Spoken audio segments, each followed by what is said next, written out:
Alright, welcome back to Stats, Stuff, and Sports. I am the Contained Kunas, and we are starting the college baseball preview show on this channel, where one thing that I've noticed through a lot of different websites off of this is like college baseball gets no coverage on anything. You have to go through just like D1 baseball, you have to go through some of the outside markets off of it just to be able to find out any information on college baseball. The only thing that people are actually interested in is the baseball draft, and then there'll be interest that'll come in once the regionals come.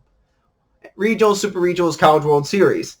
But this one's just going to start up on the SEC East, where we have our reigning national champions with the Vanderbilt Commodores. So coming into the season, as the season starts tomorrow, you have the preseason top 25, where, of course, you have Vandy as preseason number 1, Mississippi State preseason number 5, Arkansas 7, Auburn 8, Georgia 13, LSU 17, A&M 21, and then right below it, Florida's in the next few of the top 25.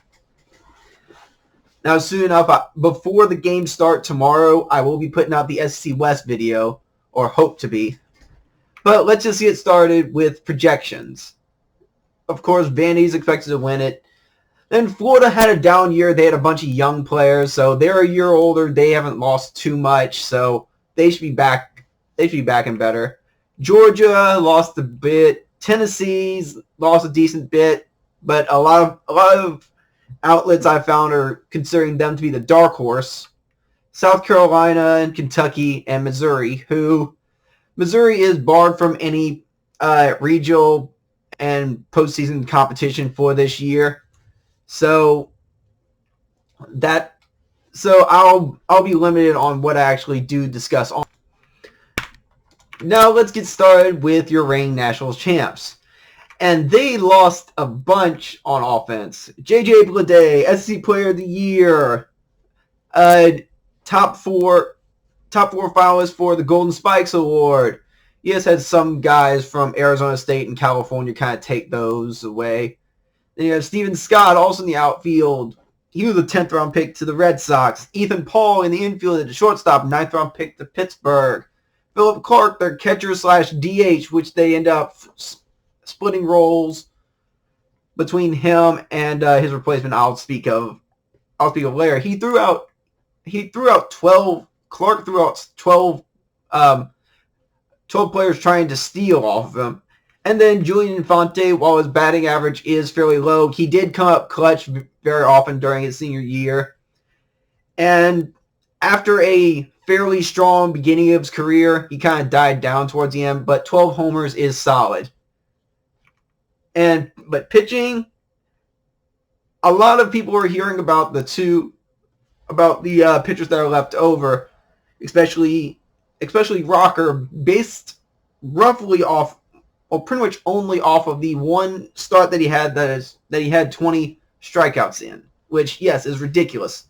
But if you go with 2 of their top 4 pitchers are going to be gone for this coming 2020 season. Patrick Raby, 10-1 with a 3.08 ERA, and Drake Fellows, 13-2 with a 4.09 ERA.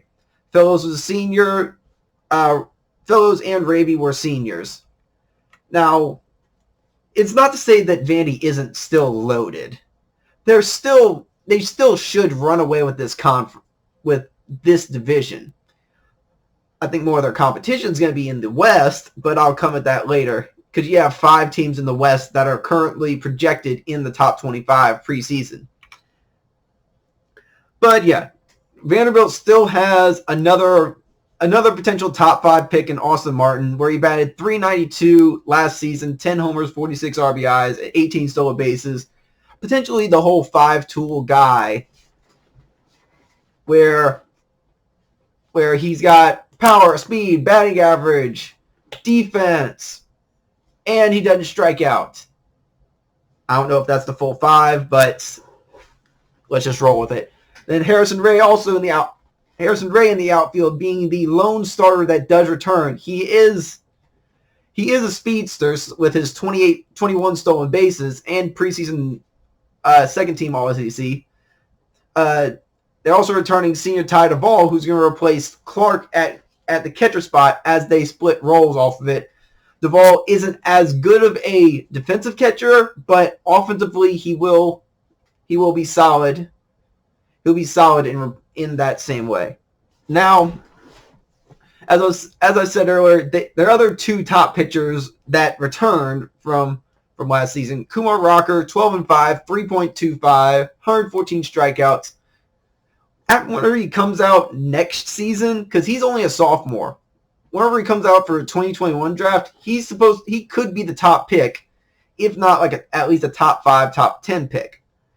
Then one that keeps going around completely under the radar, who kind of just built himself up on the Vanderbilt Michigan games in the College World Series in the best of 2 out of 3. Where it's like he completely shut down the Michigan offense. And at the end of the season has a 9-0 record, 2.05. And they got two pitchers that are All-Americans. And Austin Martin's also a first-team All-American. And one thing that Vandy does not have to have an issue with a lot of teams do, the fact that, yes, they lose a good bit of their power, a good bit of their offense, which average over 7 runs a game. But their entire bullpen is back. Because in the College World Series, they had 4 starters that could go deep into games. And they had bullpen arms of like 3 or 4 members that had sub-3 ERA, and all of them are back. Especially Tyler Brown, that 2.19 ERA, 65 strikeouts and 49 in the third innings. That's absurd. Now the fun thing coming up, opening weekend tomorrow night, start with 3-game series between your top two teams of last season in the College World Series final, Vanderbilt, Michigan. Now, Michigan is very top heavy. I haven't gone to research off of it, but in that College World Series, they relied completely on 2 pitchers the whole time, and then at the end, they just ran out of gas. Now, just like then, I think Vandy will probably at least win 2 out of 3, if not sweep the whole thing. But according to a bunch of different outlets that I've gone through, Perfect Game, D1 Baseball, NCAA Baseball, the biggest competition would be the Florida Gators, where this was the first season in the past 4 years for 2019 that they did not make the College World Series. And can you really blame them that much? Like, sure, they lost some big pieces with Nelson Maldonado, Brady McConnell at short, and Will Dalton, who just seemed like he was there forever. But so many of the people they were relying on were freshmen and sophomores, where Florida still had a very solid offense. They had over 7 runs a game. Their pitching staff gave up 6 a game. So they only went 35-26, which barely got them into the tournament. And you see, pitching-wise, the only thing they lost, which really wasn't much, was Tyler Dyson, and his numbers weren't good. Well, honestly, this was one of the better numbers in the research, but still, all of their starters had at least a 5 ERA. He's the lowest of the starters, and he's the number 3. But they return a lot. Sophomore Jacob Young is going to be a starting second baseman for the full season. He was a freshman last year. The main point of experience that they had through both of these is Austin Langworthy, who they had to use in the bullpen a lot of times. So he put down like 17 innings in the bullpen while still getting 10 homers, 43 RBIs. Now, They get help from all these freshmen growing up. Kendrick Kalao. I'll try not to butcher the names, but I probably will. Brady Smith has another full year at catcher, as Florida is a nesting ground for catchers to go in their pros since before Mike Zunino. And I was saying, pitching-wise, there are two starting pitchers, Jack Leftwich and Tommy Mace. Both are coming off of very disappointing seasons where they're thought to be a lot better than this. Both of them have ERAs post over 5, and they'll be on their junior season, so it is kind of their make-or-break season if they're going to go pro after this. And like as I was saying, they're bringing everybody back on the mound. Everyone that really mattered off of it. But the one problem is if, like, you can bring a lot of people back, but if nobody's good, but Florida's usually good, even though they don't really have much of a college baseball budget, if they don't have any good people on staff, which is the opposite of what Florida usually has, it's not going to get any better or only be marginally better. But the team they put in third place, the Georgia Bulldogs, now they took a hit. A lot of it was in their lineup. Aaron Schunk was their third baseman, and he was their closer. He led the team in saves, and home runs, and batting average, and RBIs. The only thing he didn't lead the team in is wins, and that may even be an even bigger loss for them. But yeah, they lose their third baseman Schunk, second baseman LJ Talley. John Cable was a transfer that came in. He was a grad transfer that came in. Tucker Maxwell, their center fielder, got drafted. Now, pitching-wise, there was Tim Elliott, who he had a very good year. He was the number 2 on the team, but 7-3 with a 2.38 ERA. That seems pretty good for a fourth-round pick. And Tony Losi, 11-2, 2.53 ERA, another third-round pick. So their number 2 and number 3 pitchers are gone, which they were the second team last year, so you'd think they have to take a step back on this one. Personally, I think it's going to be further back than this, but they got someone to hype up, and I don't blame him hyping him up because he's probably going to be the top pitcher off the board if it's not like Asa Lacy or a couple others in the West. Oh yeah, and they lost their closer, Christovac. The second top closer that wasn't Schunk.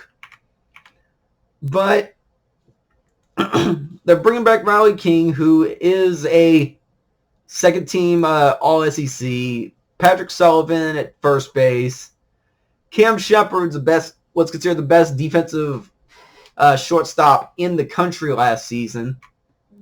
But the one that everyone's going to have their eyes on every single game he's up, Emerson Hancock, 8-3, 1.99 ERA.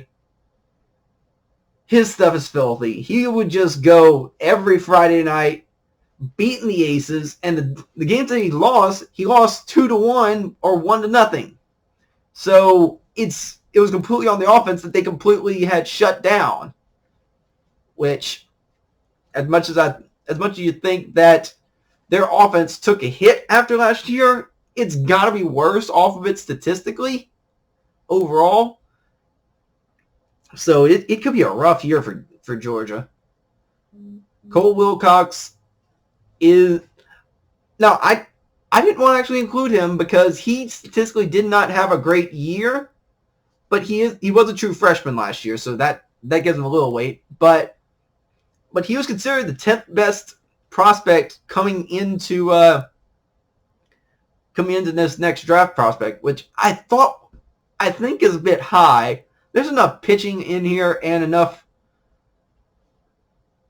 hitters in the key positions to where it's like he should drop down on it. I don't know if he built up enough steam to give himself that much hype. Now, Tennessee. The Tennessee Volunteers, this is on the first part where this is teams that didn't make the tournament. Now, they really didn't. Now, Tennessee actually did make it to the tournament as a 2 seed in the Chapel Hill region. But this year, they're taking a bit of a hit on offense where, sure, like they're losing their speedster, Jay Charleston. Couldn't really hit, but he's about as fast as it gets. 41 stolen bases. Andre Lipskis had 17 homers, one of the best third basemen in the SEC last year. Not named Austin Martin or Aaron Schunk. Ricky Martin was 18th round pick. Now, I did look up on this. Justin Amons. Now, he completely went undrafted, but he has been going through the ranks in the minor leagues whenever he got signed by the Toronto Blue Jays, which I hope it goes well. I like the ones that have to basically prove it to where it's like no one wanted to give you enough of a money boost to where you actually get a draft value, but go for him. Now Tennessee also did lose their number 1 and number 3 starter between Garrett Stallings and Zach Lingenfelter. 5th round and 9th round respectively. Both of them went to the Angels. And Andrew Schultz, one of their best relievers, going to 6th round to Philly. Now, they got a bit of a bop. They got a bit of a bop returning with Alex Solari, 357. That was top 5 in the SEC last year. Evan Russell. Solari should be thought of pretty highly in the draft next time. I'm not saying 1st or 2nd round, but he should be a top 5 rounds. Now, the one thing on Tennessee, for them to end up getting back into the tournament, they're going to have to get some starting help outside of Garrett Crochet, where he was solid, 5.3, 4.04 ERA. Tennessee does have some solid bullpen between Revin Walsh and Camden Sewell. Walsh could end up being bumped up to like the 3rd starter, but they're going to have to beat someone either.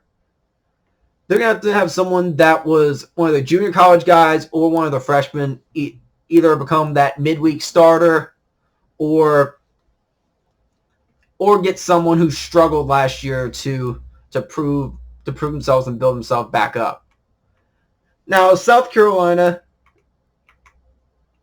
this is the first team that didn't make the NCAA tournament last year. And they lost a good bit of offense in their lineup.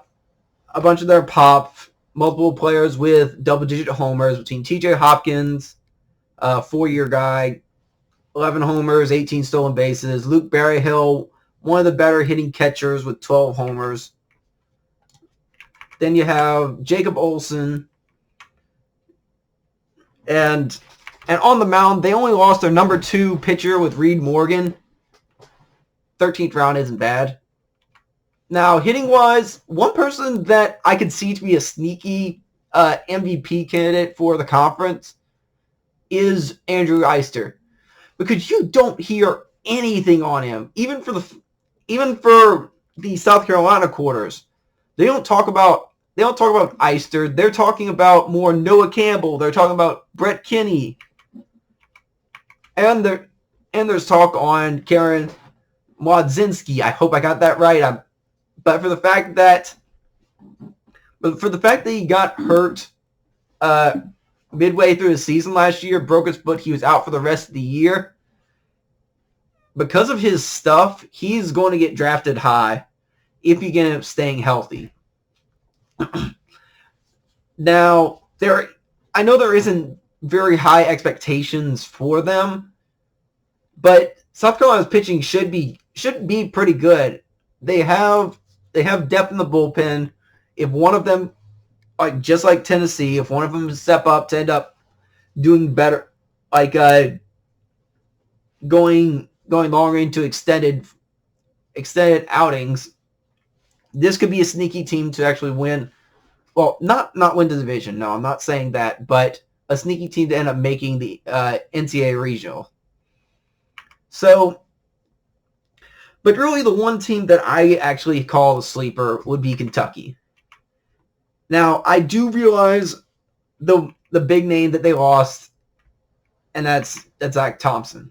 19th overall pick. Watching him pitch, having a lefty throw 95, it's just not fair sometimes. They lost Thompson, they lost Ryan Shin. That's really it that mattered. So I only put Machiyoshi on there to just show you the gap between Thompson and then the next best pitcher that isn't still there.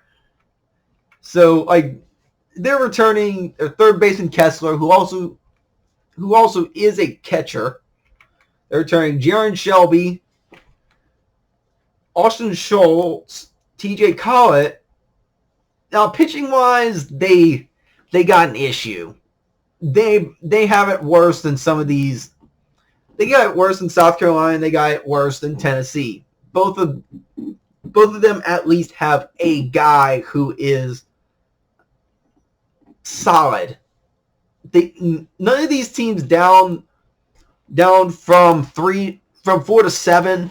None of them have really top of the line pitching. So it's kind of just like who's going to get a guy? Who's going to have someone who's competent? Like I'm just putting names out of here as to where it's like, okay, this is the best of the stats, and you got to take what you can get, but they got hitting that could keep up with nearly everyone in the league. So they can end up getting some 10-8 matchups, especially on a bunch of the Sunday matchups, and also with midweek matchups, they can end up winning some shootouts there, and they'll get some random wins on that case. Now, I'm not going to talk Missouri much, as I said earlier, because they are barred from postseason play on it, but they lose Karen Meisner, 35th overall pick. Now, I will say one thing that is frustrating to go through any of this information on it. Missouri is the most difficult team on here to actually get the numbers, to get basic numbers, basic season statistics, box scores, be able to connect it from who's still there, who was there last year, who's there this year. Because I'm finding, like, from trying to find Cornelius, from trying to find anything on Ortiz, like, I'm looking through the 2019 roster off of it. I don't see any of these. I didn't see Meisner. Meisner was heralded. He was heralded the entire year as the one guy that they have. Sure, they actually built up a little bit more, but it still wasn't anything. And actually, I misspoke definitely slightly. So the one thing on screen that I put for them, I put TJ Sycamore on there because that's the one thing about last year that was more prominent, more valuable than Meisner. And Meisner really didn't have that great of a year based off of all the hype he got. But look at that. Look at those numbers. Look at that ERA. 1.31. Yes, Meisner got drafted before. And I'm surprised Sycamore didn't go higher up just for the fact that it's a quality lefty that nobody could get hits off of. Nobody could score on him. And the only reason his record isn't any better is because they didn't have an offense. they would get shut out in plenty of games. And all, like there's enough Friday night games with these SEC East opponents where it's like you would get 2-1 games between Thompson, between Sycamore, between Georgia Sky, Emerson Hancock. Not really so much on Florida. Those are the ones that you can actually get shootouts. But yeah, Florida and Kentucky. Well, not Florida, South Carolina, and Tennessee. Those could be shootouts. But surprisingly, they got their top two pitchers drafted between Sycamore and Candleberry. And